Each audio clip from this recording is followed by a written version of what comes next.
Hi everyone, Wismeril here. Today I want to take you through the final video of the Ball Lightning series, where this time we are going to look at how we're going to take down Lilith as fast as possible. I have assembled the best possible build for that activity, and I'm going to walk you through all the changes compared to the last two versions that I showcased on the channel. The first one was to push Nightmare Dungeon and to run hardcore, and the second one was this insane assembling build for speed farming that you can find. I will link them at the end of this video. But today we're in for a different challenge. Well, challenge. It's gonna be very easy, but still we'll be looking to do that in the most efficient possible way. And I have assembled the perfect build for that. Alright, so what are we looking at? If you want to take down Lilith as fast as possible, you really want to deal a lot of damage during phase 1 so that she doesn't spawn those small structures on the ground that are going to later during phase 2 throw those skulls at you that will one-shot you. So it's really important to deal as much damage as possible during the first phase. And Ball Lightning excels at that. And this build particularly, you will see when I'll be playing this build in a party of 4, where Lilith is going to have times 4, times 300% technically, more health, then you're going to see where this build will shine. Okay, so let's have a look. So that's phase 1. You really want... See, we're critting at 621,000. This version of the build is very strong. The crits will be between 450 to 650 most of the time, 100,000 that is. So you're really going to take her down in the fastest way possible. So by the way, if you'll be trying this build, I'm quite interested. Post in the comment section how long it takes you to take down Lilith, because you cannot pack more damage than this build that I'm going to showcase right now. So if you look, she's actually coming down at 0.7 seconds. So I could cut that from the timing if I was really in a pesky mood. So it takes roughly 3 seconds, 3.7 seconds to take her down during phase 1. So let me know in the comments if you can do better than that. I'll be very happy to hear what you have to say. Okay, so 3.7 seconds, then she's going to disappear for, I believe, 15 seconds, 15 to 20, I'm not too sure. So, what you want to do when the fight starts, just pop Flame Shield or Teleport to benefit from the unique pants that I'm going to introduce in the second part of the video for a 40% multiplier, and it's also going to enable all your other multipliers. Now, for phase 2, before she spawns, like slightly before she spawns, that's the time you want to start casting Ball Lightning while picking up the remaining crackling energy on the floor, so that every Ball Lightning that you spawn will spawn a snapshot with plus 60% critical strike hit chance, which is 100% anyway in that version of the build on a maxed out character. See?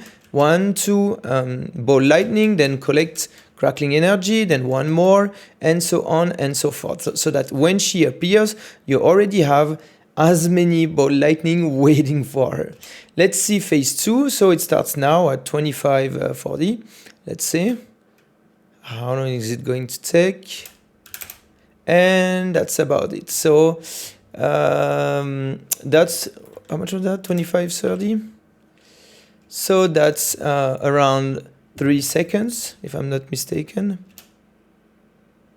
Yeah, that's about 3 seconds. So phase 1 and phase 2 are going to be around 3 seconds, and phase 3 is even going to be shorter than that. I think we're looking at 1.5 seconds or something like that. Now, even though you're going to burst her down, she will have to destroy those structures. You don't have to do anything, just walk out of the flames, and when the flames are gone, just walk back in the main structure, like that, and you'll be perfectly fine. She's going to do that 3 times. It's no use to damage her because she's already dead. She just doesn't know it yet, right? So that's the final structure that she's going to take down. And here, that's phase 3. And that phase 3, I think, is going to take a second and a half. Yeah, something like that. So that build will allow you to take her down all in all in 1 minute and 16 seconds. That's the most damage you can pack in a ball lightning build. I tried many different versions. This one is the one that packs the most damage. Now, what's the point of assembling that, you may ask? What's the difference between taking down Lilith in a minute 15 or in a minute 45? Well, it's not really in a solo that this build will shine. It will shine in a party of 4, because if you are 4 in a party, Lilith is going to have times 4 health. The health pool is like multiplied by 300% plus 100% base. That's a times 4. So I did a little experiment. I called out for my clan and asked for 3 folks to join me. They would not do any damage, they would just watch, and I would take down Lilith 1 versus a times 4 health pool Lilith. Let's see how fast that goes. This is my second attempt, so it can be optimized. Like the first attempt, for a weird reason, she teleported to someone else and I was not able to damage her fast enough during phase 1, so it failed. And that one was the second attempt. You can really optimize it a lot more, because I was not really paying attention to optimize the spell rotation, but if you do, it's gonna be even faster. So she spawns, Flame Shield to enable the pants multiplier, and there we go. Let's see how long. It's a little bit longer than in solo, obviously, because she has times 4 health, but it won't take long. And gone. So we are looking at around 13 seconds. So that's more or less 4 times more than in solo, but as you can see, it is still pretty strong. Very, very strong. So one of my teammates died. See, I did not kill her. I mean, I killed her fast enough that she didn't spawn those structures on the ground. But as she bounced and came back one time, she was still able to cast one of those one-shot waves that you saw on the ground beforehand. See, it could be optimized because here I'm picking up crackling energy before spawning ball lightning, before she respawns, which is an oopsie on my side, and I'm not even firing the ultimate unstable current as she respawns. So this can be optimized a lot more. So that's phase 2. Phase 2, since I missed the beginning, it's not going to be optimized. I'm pretty sure you can take her down in just one go before she bounces. See, if I had optimized everything, she would probably be near to dead at that stage. But it doesn't matter because she has to do those animations and destroy the ground before you can really take her down. So that's not the end of the world. But as you can see, that's where the build shines. You can take 3 of your friends that are just starting the game or that are re-rolling a character and want to take down Lilith without having to do anything. You'd be the only damage dealer, and you can carry your entire team and just kill her as fast as possible in as little as, we're going to see, bang, a minute and a half. So that's only 15 seconds more, I believe, than the solo run. And like I said, I think you can optimize it a little bit more.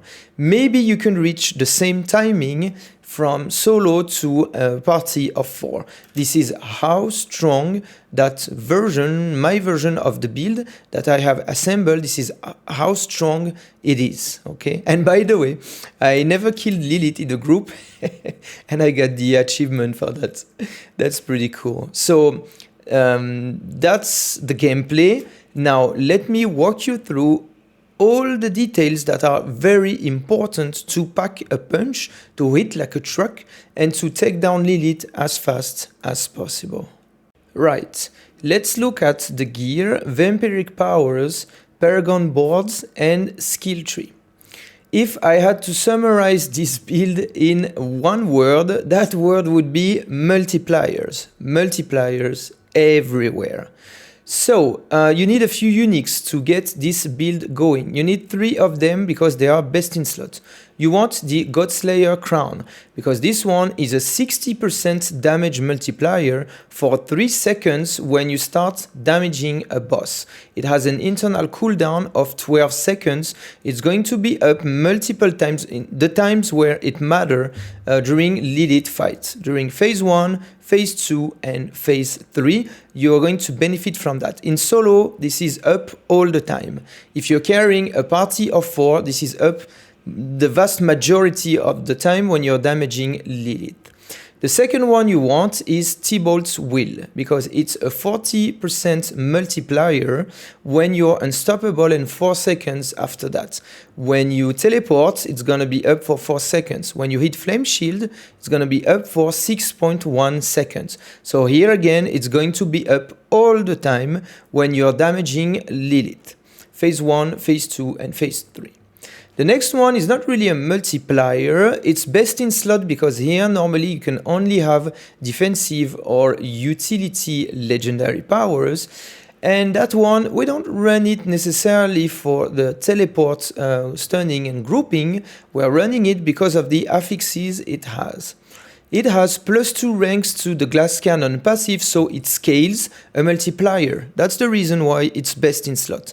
The intelligence is nice too because it scales another multiplier, your intelligence damage multiplier.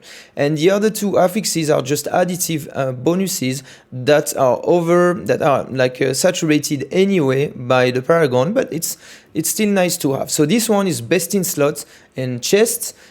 Because it's going to scale your existing multipliers.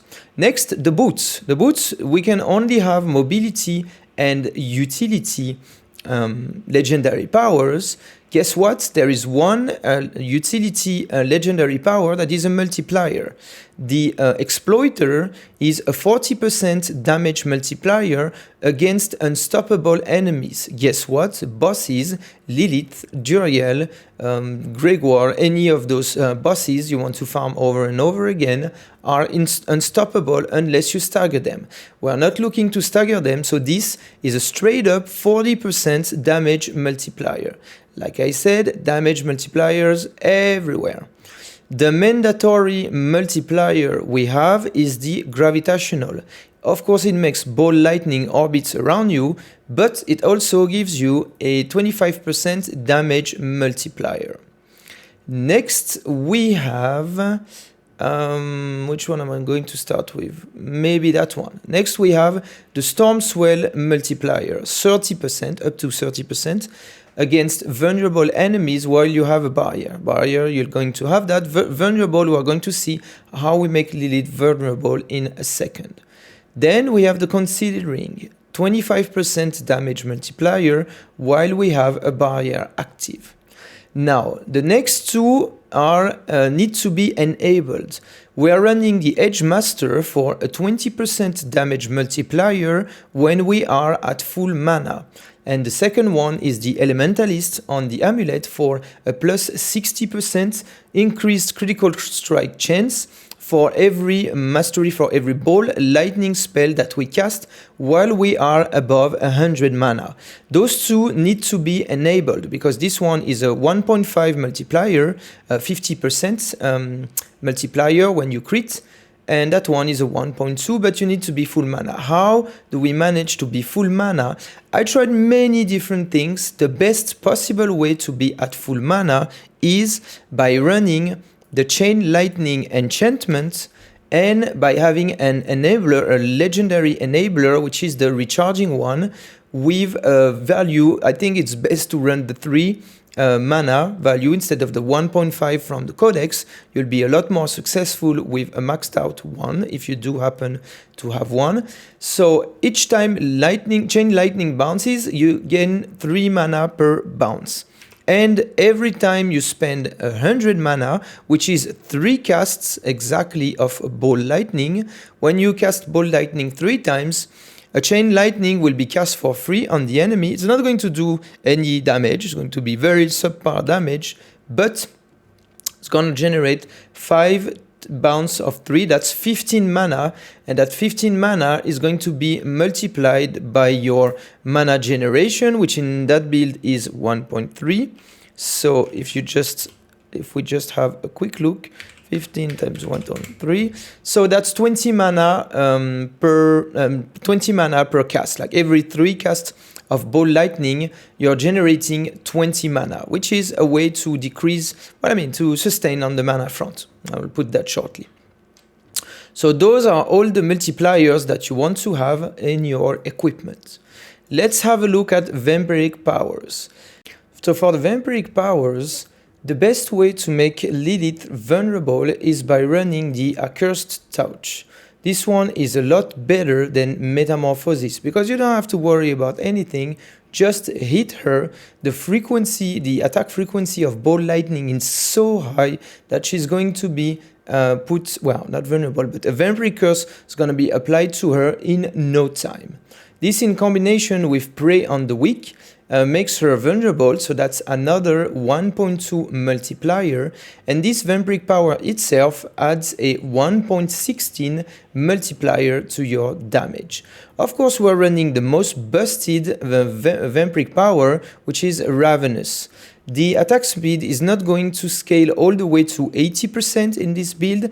I think it's gonna be around 60%, if I remember correctly, which is more than enough to take her down as fast as possible. Next, in my opinion, Infection is really good for single target damage, because the frequency at which you deal damage with Ball Lightning is very high, like I said. You just need 8 procs of Ball Lightning to inflict 70% poison damage. So this one is best in slot to take down Lilith as fast as possible. For the last one, now that I kill Lilith a few times with this build, there are 2 ways you want to look at it. If you're killing her in a party of 4, you want Anticipation, because you want your ultimate to come back for phase 2 and for phase 3. For phase 3 doesn't matter, because it's going to be less than 2 seconds to take her down. But for phase 2, it's going to be up again, and you do want that. So in a party of 4, I would go for Anticipation. If you're solo killing her, the least worst option would be Call Familiar. Every time you cast Ball Lightning, a Bat Familiar will attack Lilith for 80% physical damage. It's the least worst option because physical damage doesn't scale very well with the Sorcerer, because we tend to scale our non-physical damage, all those things, but most of the multipliers we have are generic. So the multipliers, most of them will apply to Call Familiar. It's going to lack a few additive damage, but I think, in my opinion, you could run this setup in solo, and if you are in a group, just stick with Anticipation. That's how I would do it. Okay, now let's look at the skill tree and the Paragon board. Let's start with the Paragon board. I'm using the same Paragon board from the previous days. I'm running the softcore version of the Paragon boards. It's very, very efficient. It's 7 boards, 6 glyphs, and 1 legendary node, as far as I remember.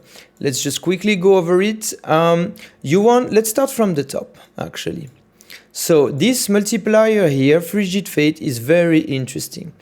It's a multiplier against vulnerable enemies, period.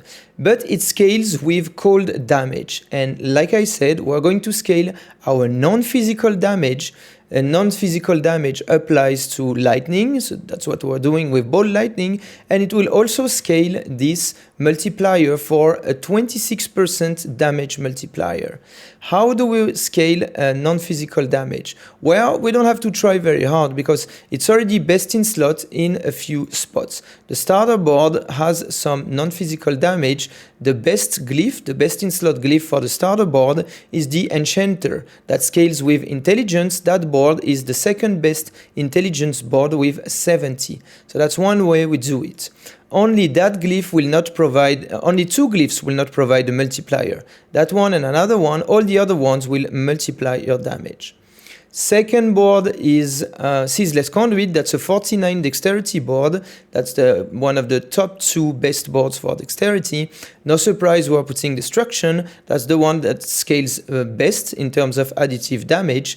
And it gives us an additional multiplier of 12%. We're grabbing a few additive nodes here for increased lightning damage.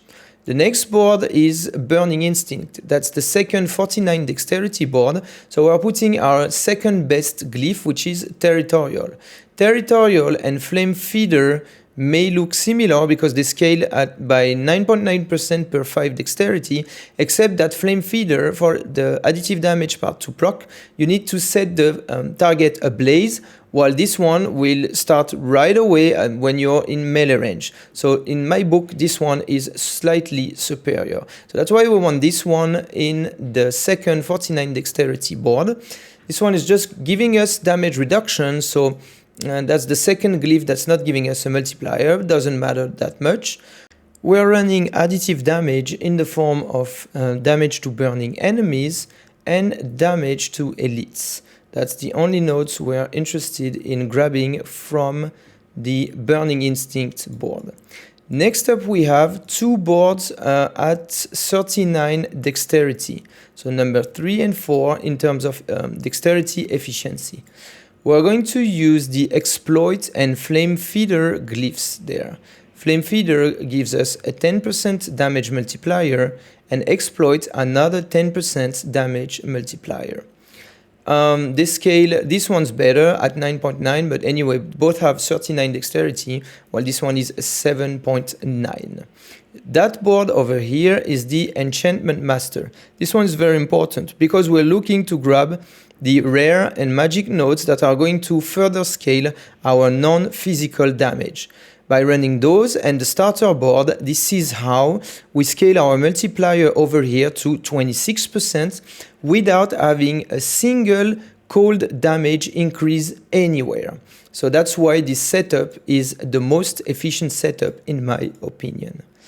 Next up here, we're only, and by the way, notice that you have just enough willpower, dexterity and intelligence to go up to board number 5 in terms of rare bonus, rare nodes bonus. Okay, number 6 and number 7. Number 7 there's no rare node, and number 6 doesn't matter that much because that one is just additional damage to stunned enemies, which we don't do because we're not looking to stagger the boss. And that one we're just missing out on 10% lightning resistant. It's not that big a deal. We prefer to optimize the setup damage wise. And of course, the last board is running the Adept glyph on the best intelligence board, which is Static Surge, with 75 intelligence for 148.5% additive damage. And more importantly, Mastery Skill, Ball Lightning have 20% increased area. This is very important because when you stand right in the middle of Lilith, like on top of her, literally, all the ball lightnings orbiting around you will be damaging her. If you're on the side, you're missing out on 1/3 of the damage because around 1/3 of the lightning bolts are not going to hit her. You want to be as close to her as possible so that every single ball lightning orbiting around you hits her, and this is only possible if you are running this glyph. So that's a lot more damage multipliers, and we are really making the most of the additive damage stack as much as we can by running this setup. I tried many different setups. Trust me, there's nothing better than that. I was not able to find something that would be better than my setup over here. Let's finish up with the skill tree. So the skill tree is going to be very similar than the previous builds that I shared over the last 2 days. We're still running the same enchantments than for the speed farming version, Firebolt and Chain Lightning. Well, Chain Lightning is better because it's an enabler for two of our multipliers. Instead of having some static Ball Lightning, I tried both. I think Chain Lightning enchantment is superior to Ball Lightning, at least for Lilith, Duriel, and all those single target fights. We are grabbing all the multipliers we can grab. Elemental Dominance, this one's going to be up all the time. This one, Glass Cannon, is scaling thanks to our unique chest armor. Everything here is similar to what we had before. I took out 2 points here and 1 point somewhere, maybe over there, from yesterday's build, the speed farming version, to put 3 points in Conjuration Mastery. When your ultimate is up and stable current, you're going to free cast a few lightning spear and they will turn into a damage multiplier. It's not the highest damage multiplier you have, but it certainly helps in the grand picture, in the grand scheme of things. For the rest, everything's similar. We have Devouring Blaze and we scale it to 6 ranks for 42%. This one's maxed out. We do need to have as much mana as possible, so we're still running 3 points in here, Wizard's Ball Lightning, and 3 points in Invigorating Conduit. We just want the ultimate for the attack speed and the free casts of Ball Lightning and Lightning Spear and Chain Lightning. We don't care at all about the Charged Bolt free casts. And we are running Veer's Mastery over Overflowing Energy because Veer's Mastery is a 15% damage multiplier. This is how, friends, you have the largest amount of damage on your Ball Lightning build, and this is how you can impress your friends by taking down Lilith in a party of 4 where the 3 other players will be useless, like dealing no damage. This is how it goes. I think I covered everything. For the roles, it's the same than every single build I've been sharing since the last 2 days. So refer to the build planner because nothing changed. We're still, this one's incorrect. I'm still missing out a few roles here and there, but for the most part, you'll find them exactly the ones you're looking for in the build planner. I'm missing out a few roles, and my gear is not completely final, so I think you can beat my time. If you do, share it in the comments. I'll be very happy to read your comments and see in how many tens of seconds you took down Lilith. So this was the final video for Ball Lightning. I think we covered everything: hardcore, nightmare dungeon pushing, speed farming, whether it's nightmare dungeon, Helltide, blood harvest, and upper boss killing. If you're looking up to level up with this build, I recommend you watch yesterday's video about the speed farming version. If you want to level up with Ball Lightning, use the speed farming version that I shared yesterday. The exact same build that's running the Oculus, and you'll find everything there. So that's the build you want to run, and you want to be doing nightmare dungeons, high level nightmare dungeons with the speed farming version. Just scale the difficulty to a difficulty where you're not dying at all, because dying will really slow down the experience per hour you're getting. And you can use that build to do harvest, blood harvest and Helltides, though it's not as efficient as doing nightmare dungeons. This is how you want to level up. And that being said, I think we have looked at every possible angle of the Ball Lightning build. If I missed out anything, let me know in the comments and I'll make a video if something was missing. If not, then we'll be looking to assemble more builds on the channel. The next ones I have in store is a 3 conjuration build that looks to be really fun and pretty strong, in my opinion. We'll just see. On paper, it looks pretty strong. We'll see how it goes. Next, we'll be running a dot build. So Firewall for sure. I want to try also Blizzard with the X-Fall ring, and I want to see if Incinerate is still a troll build, because you know, you have to stay static. But we'll see. I will assemble that one also in the dots part. And then I'm also looking to have a basic skill build that's going to be real fun. I don't expect it to be super strong. Of course, you could go a lightning basic skill along the ball lightning, but hey, I don't think that's what I'm going to assemble. I'll be looking at something else and make it as strong as I can, because there are a few synergies when it comes to basic skills in Season 2. And there's a lot more that I have already theory crafted that I'm just waiting to assemble, see if it's strong, and if it's strong, I'm going to share it on the channel. This is Wismeril signing off. I'll see you in the next video.